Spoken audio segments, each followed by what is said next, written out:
I am the Tofu Golem. Please enjoy the video. You start by confirming the exact device and account tied to the privacy lock so you address the right system.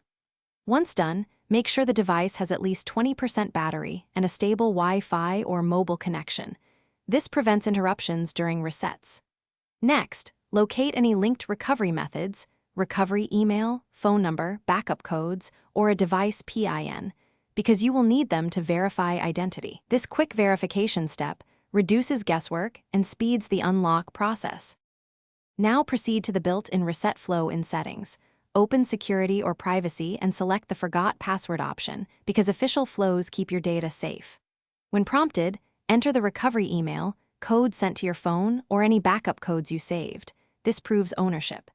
If the system asks for biometric confirmation or the primary account password, complete that step. It's the why behind the security. Follow prompts to create a new privacy password, making it different from older ones for safety. Finish by choosing a strong new privacy password and immediately update your recovery options so you can regain access later.